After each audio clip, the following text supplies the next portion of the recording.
Brought to you by TechnoSpark 20 series smartphones. Barmer Jaisalmer का लोकसभा चुनाव है, बड़ा रोचक होता जा रहा है। हर 3-4 घंटे के अंदर एक नई गपशप आती है और नई चर्चा शुरू हो जाती है। इसी बीच अब जो नई जानकारी निकल कर आ रही है उसमें यह बताया गया है कि शिव से आने वाले निर्दलीय विधायक रविंद्र सिंह भाटी ने अपने सोशल मीडिया अकाउंट से एक पोस्टर है वो इस समय सोशल मीडिया अकाउंट पर डाला है, जिसमें लिखा गया है, यही वो पोस्टर्स है जो कि रविंद्र सिंह भाटी ने करीबन 1 घंटे पहले ही सोशल मीडिया पर डाला है। इसमें लिखा गया है कि ऊपर लिखा गया है, लोकसभा क्षेत्र बाड़मेर जैसलमेर बालोतरा सर्व समाज की बैठक, आगामी लोकसभा चुनाव हेतु सर्व समाज की बैठक का आयोजन किया जा रहा है, जिसमें लोकसभा क्षेत्र के तमाम जो प्रबुद्ध नागरिक है वो अपनी उपस्थिति दर्ज करवाएंगे 26 मार्च दोपहर 1 बजे के आसपास बाड़मेर जिला मुख्यालय पर। दरअसल रविंद्र सिंह भाटी को लेकर तमाम तरीके से कयास लगाए जा रहे हैं कि वो लोकसभा चुनाव लड़ेंगे और उसके लिए 3-4 दिन से लगातार उन्होंने अपना कैंपेन भी शुरू कर दिया है। लेकिन कुछ लोगों का यह भी कहना है जो बीजेपी से जुड़े हैं और तमाम जो राजनीतिक जानकार है वो ये भी कह रहे हैं कि लगातार रविंद्र सिंह भाटी पर सरकार की ओर से दबाव बनाया जा रहा है। बीजेपी के तमाम बड़े नेता है वो लगातार मनाने के अंदर जुटे हैं। कहा तो ये भी जा रहा है कुछ एक जो सरकार के अंदर, चाहे वो सेंट्रल गवर्नमेंट के अंदर हो या स्टेट गवर्नमेंट के अंदर, टॉप क्लास के जो अधिकारी है, कुछ एक अधिकारी, चुनिंदा अधिकारी है, वो लगातार रविंद्र सिंह भाटी से बातचीत करके उन्हें मनाने में जुटे हैं। इससे पहले 2 बार सीएम से मुलाकात हो चुकी है, लेकिन एक हैंडपंप के एक लेटर ने रविंद्र सिंह भाटी को चुनाव लड़ने के लिए मजबूर कर दिया, ऐसा कहा जा रहा है। जब से वो सीएम से मुलाकात कर रहे हैं उसके बाद लगातार वो कहीं पर भी सार्वजनिक कार्यक्रम के अंदर नजर नहीं आए। महज एक बीजेपी का जो कार्यक्रम था वहां पर नजर आए थे, लेकिन उसके बाद कहीं पर भी नहीं आए हैं। लगातार लोग हैं इस बात को लेकर जानने के अंदर इंटरेस्टेड है कि चुनाव लड़ेंगे या नहीं लड़ेंगे। बार बार अलग अलग खबरें आ रही है, क्योंकि अभी भी जो पोस्टर दिया गया है उसमें 2 दिन का समय रहेगा। 2 दिन के अंदर क्या कुछ हो जाए, क्या किसी दिल्ली के अंदर बीजेपी का नेताजी है वो है फोन कर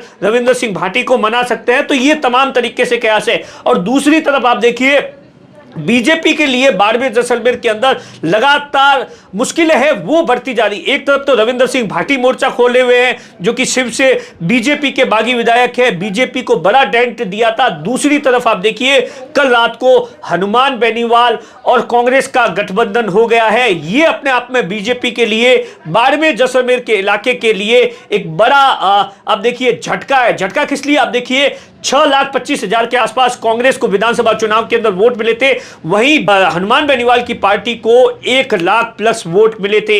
अगर इन दोनों को ज्वाइंट कर दिया जाए तो आप देखिए बड़ा 7.5 लाख या 7.25 लाख के आसपास होगा।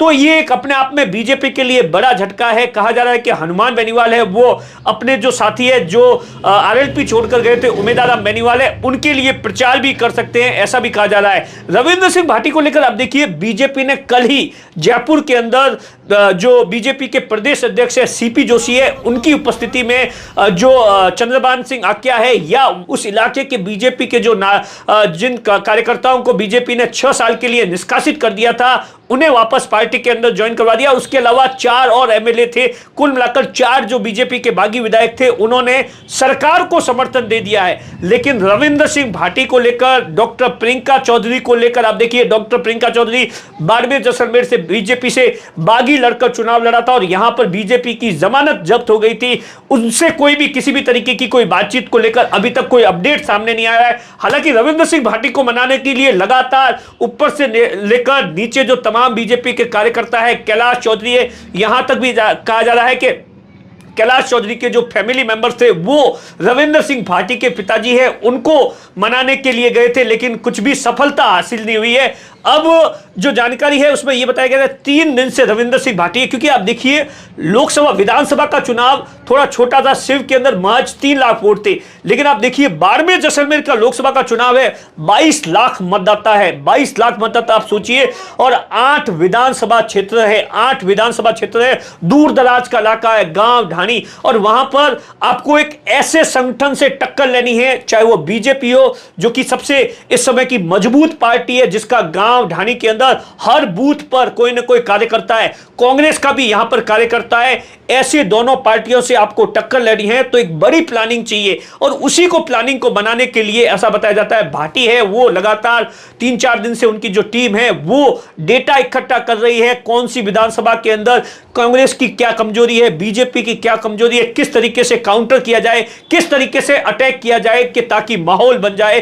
कहा जा रहा है कि 26 तारीख के बाद में भाटी ऐलान कर देंगे इस बात को लेकर के मैं लोगों से एक बार आम राय करेंगे, और उसके बाद में इस बात को लेकर ऐलान भी कर सकते हैं कि वो चुनाव लड़ेंगे। तो उसके बाद त्रिकोणीय मुकाबला हो जाएगा। त्रिकोणीय मुकाबला के अंदर कौन किस पर भारी रहता है, क्योंकि अब देखिए 28 तारीख को कैलाश चौधरी है वो अपना नामांकन पत्र दाखिल कर रहे हैं, और 30 तारीख को कांग्रेस के उम्मीदवार राम बेनीवाल है वो अपना नामांकन पत्र दाखिल कर रहे हैं, और 26 तारीख को आप देखिए कांग्रेस ने जो विधानसभा के अंदर 8 विधानसभाओं के अंदर कांग्रेस को सम्मेलन करने हैं 30 तारीख से पहले, और बड़ा सम्मेलन और बड़ा शक्ति प्रदर्शन रखा है बाई2 के अंदर, जहां पर हरीश चौधरी के यहां पर ये जो बाई2 मुख्यालय है वहां पर एक बड़ा सम्मेलन रखा गया है। कहा जा रहा है यहीं से कांग्रेस है वो एक माहौल बनाने की कोशिश करेगी, और यहां पर कांग्रेस है हजारों की तादाद में कार्यकर्ताओं को लेकर आएगी, और उसके बाद में एक मैसेज देने की कोशिश करेगी कि जैसे जो उम्मीदवार राम बेनीवाल की एंट्री हुई थी उसी तरीके से कांग्रेस